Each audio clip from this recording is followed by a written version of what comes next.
For more than 20 years, CTV has captured the moments that matter in our community. From our studios in St. Clair, you're watching Focus with Paul Dingeman. Well, hello again, and there's an event coming up that you don't dare want to miss. It's a little event called Sandfest, Sandfest 2022. The co-chair, Miss Miss Denise Brooks. I'm thinking of talking about sand. I know. Denise Brooks is here with us to tell us all about Sandfest 2022. Welcome. I'm happy to be here. So, talk to me, how many years is Sandfest been around? This will be our 8th year. We took 2 years off because of COVID, so. And as I said before in our first take, I'm brand new to the community. What is Sandfest? Sandfest is a sand sculpting competition. So we bring sculptors from all over North America into Port Huron, and they sculpt amazing sand sculptures. Some of them can be 15 feet high. Really? And it's just incredible to watch. Along with that, we've got live music, we've got food, a kids zone, the museum gift shop, tours of the lighthouse for $5 through the museum. A cornhole tournament on Saturday, an amateur competition. So it's a fun-filled weekend. The sand, you said before we started, comes from an exotic place called Mid-Michigan Materials in Jeddo. Mid-Michigan Materials in Jeddo, Michigan. Yep. So it's not a special sand that you have to import from another place or something. No, and it's very good sand. Sand sculptors love working with this sand. Do they have to pack it? How do they make it form?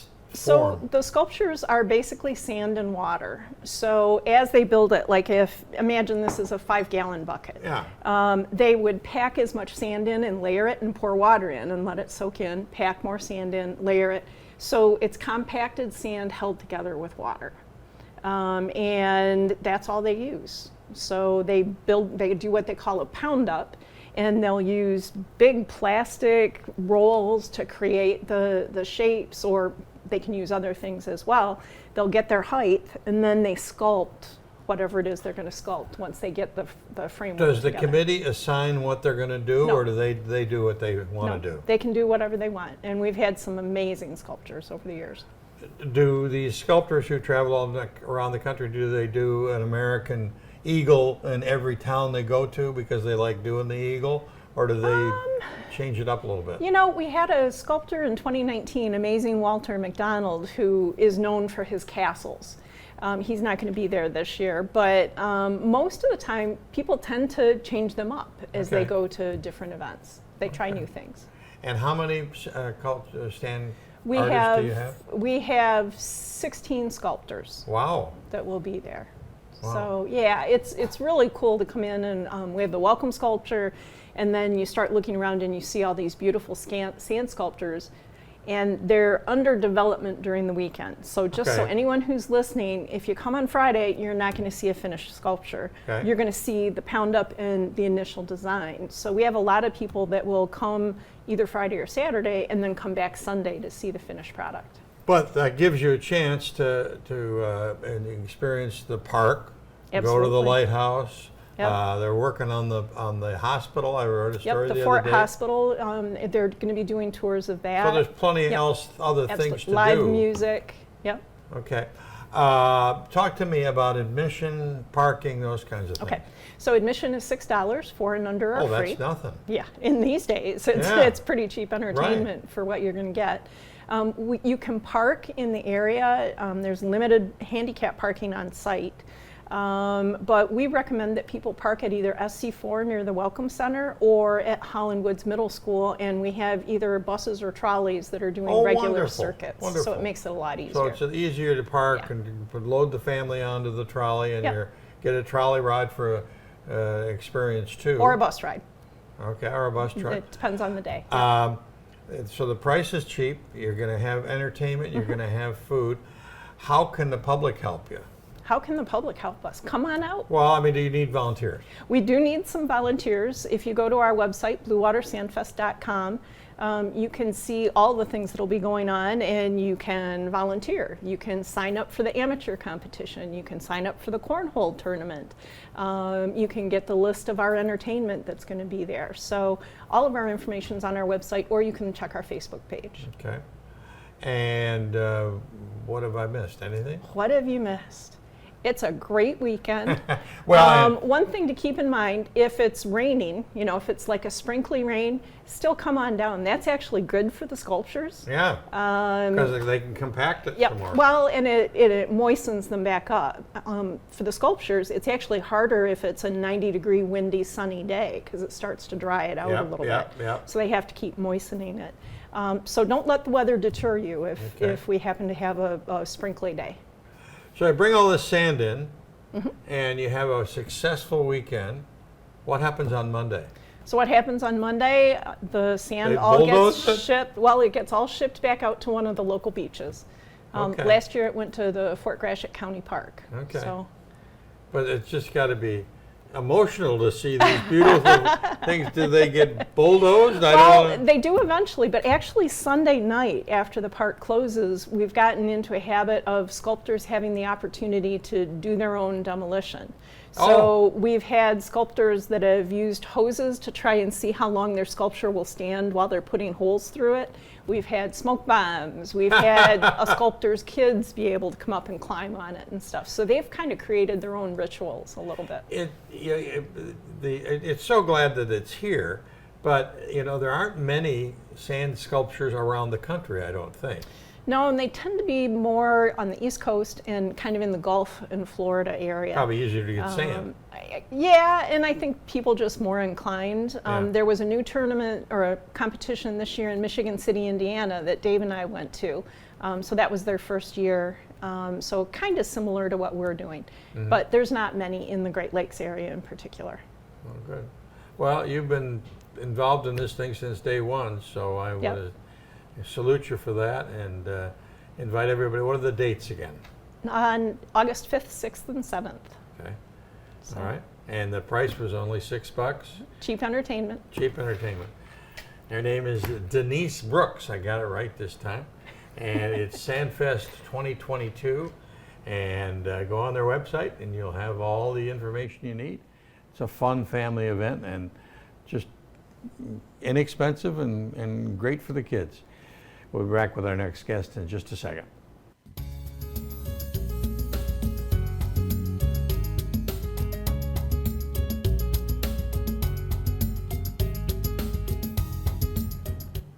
Welcome back. We are glad to have a friend back by the name of Amy Smith.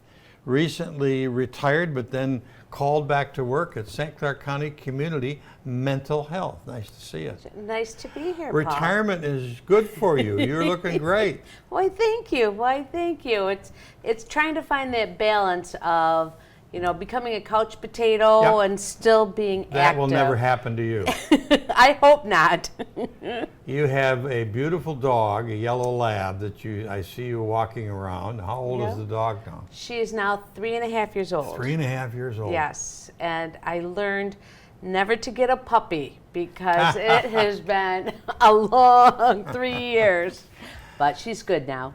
Your work at St. Clair County Community Mental Health was in many, many departments, but you spent a lot of time on suicide. Talk to me about your career and what that state of suicide is today. Like you said, I retired after 33 years at Community Mental Health. I always joke that I started when I was 10. Right, you did. And then Deb Johnson asked me to come back and do the community work and still continue to work with the Community Services Coordinating Body, which is really a group of about 70 different agencies, organizations that come together and work on networking, eliminating duplication of services, working on huge community issues that are too big for one agency and organization to really address. So it's called Community Services Coordinating Body, CSCB, And so we've got 5 different areas that we really focus on.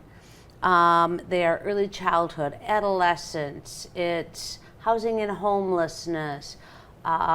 Business Resource Network is working with employers and employees and trying to help them to make sure that they find their job and are able to keep their job. And then, oh my goodness, I'm blanking on the other one. But suicide prevention falls into that group also of what I've been working on for many years. That's really important work, because you hear funding stories, press releases about, oh, this group gets this and this gets that, but they seem sometimes to be doing the same kind of work. So what you're talking about is trying not to duplicate that work, but Exactly. take all those funds and extend them as far as possible. And leverage those funds. Yeah. So if different organizations can throw in a little bit of money, then it goes farther and really fits the need in the county that Right. will do the best.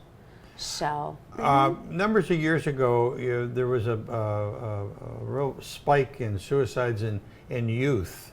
And I know that there was seminars at the different churches and the schools around the community. And has that subsided, or does it continue? Or well, pre-COVID, Yep. St. Clair County averaged about 24 deaths by suicide a year. Okay. So that's one All every ages. All ages. So that is like one every 2 weeks. 2 months. Wait a minute. No. 24. Yeah. Two a month. Yes. Thank you. So 2 deaths a month. What we saw was there would be a year where we might have a few more adolescents, and then we die by suicide, and then we go a couple years without any. So what happened then was we had in 2019, we had a huge spike in numbers. We had 41 deaths by suicide. Wow. Exactly. 41 deaths by suicide. In 2020, in the midst of COVID, we had 40. So, and again, they were all over, all ages type of a thing. I just finished the report for 2021 and shared it with our committee. We had 30 deaths by suicide. So it's down a little. They've come down. Yeah. Yeah.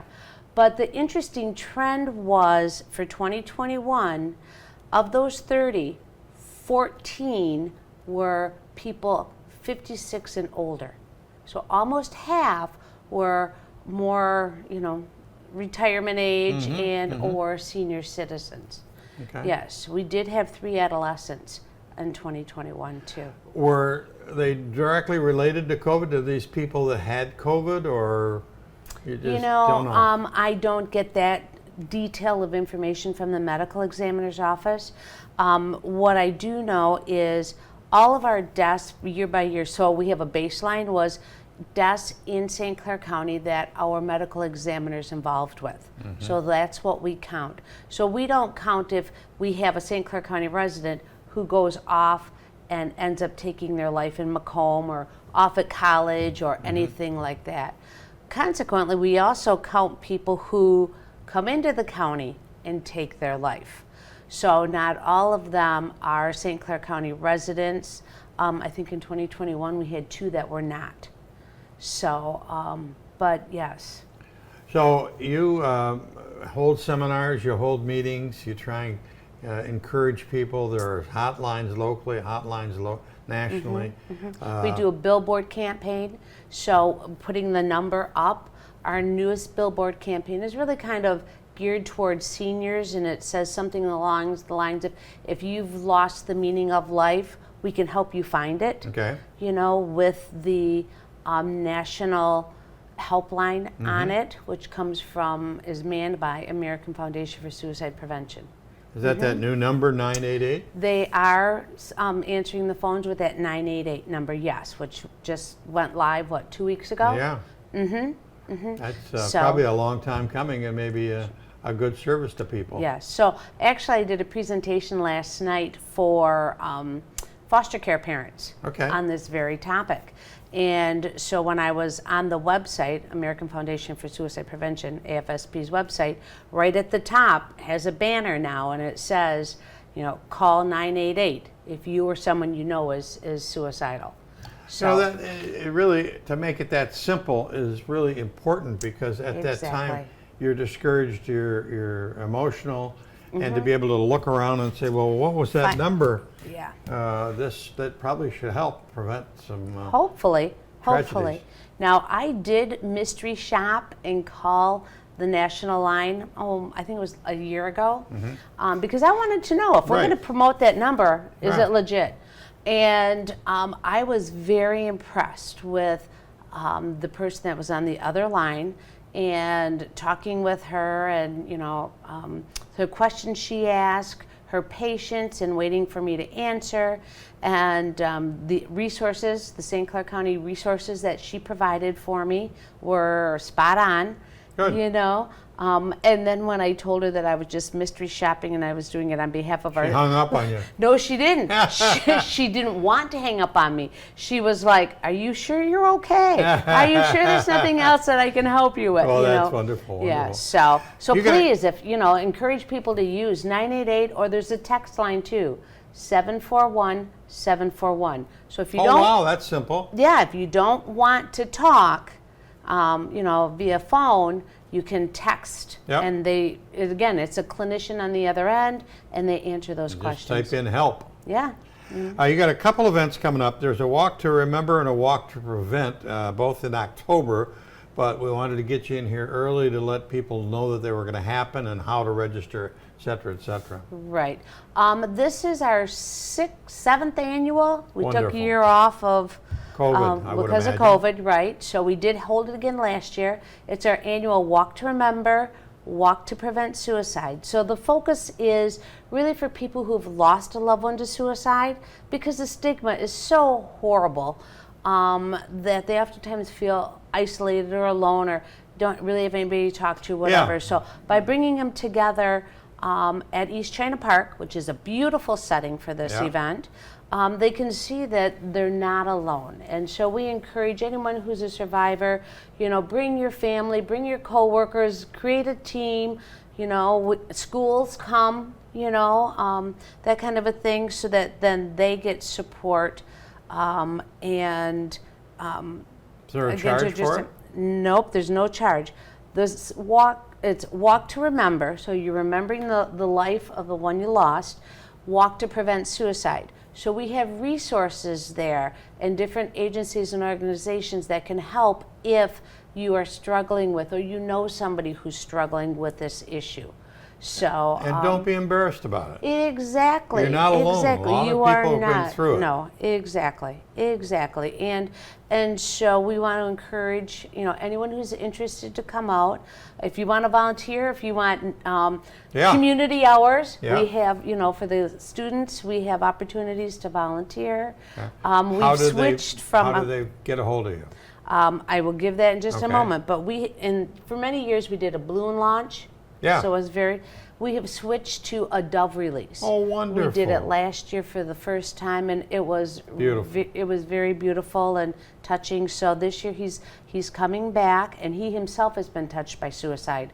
So it's dear to his heart. Mm-hmm. He's bringing doves that he has that represent veterans. Mm-hmm. And so he's bringing those also to kind of commemorate, any veterans that have lost their lives to suicide. Wonderful. Yes. So the event there's no cost to come. We do, it is a fundraiser, however. Okay. So if anybody would like to donate, we accept all donations. And if you want to buy a T-shirt, we sell them for Oh. $20. Okay. So that's how we make our money. And then what we do with the money is we turn it around and put it back into our prevention efforts, as well as survivors of a support group and buying books for them and that kind of a thing. Okay. And Yes. contact information? Contact information. My contact information is Community Mental Health, 810-363-9036 is my work cell phone. Okay. Because I only work part-time, if you Yeah. call my office phone, and you may or may not get me. Right. But that number is what is it, 966-7830. Okay. So, yes. But Amy Smith through St. Clair County Community Mental Health, Yep. and they'll get to you. They will. Yes, Okay. yes. And you'll Well- start to see the marketing material, Yeah. which will have the website out on it for, to register for the walk and things like that. Wonderful work, and I'm glad that you came out of retirement to do it. It's Thank you. You've supported a lot of people and a lot of families throughout this. And It takes career. a community to address Yes, this. it does. Yes. It does. So it's October the 9th, the Walk to Remember and the Walk to Prevent are At coming East up. China Park. East China Park, and the miracle number is 988 if you got any questions, or 74. Text number is 741. 741. 741 to call. It's now just 3 numbers, 988. Great. Amy Smith, thanks. Thank you Thanks so for much, coming in. Paul. That's about it for this edition of the Focus program. Thanks very much for tuning in. Till next time, I'm Paul Dingeman. See you soon.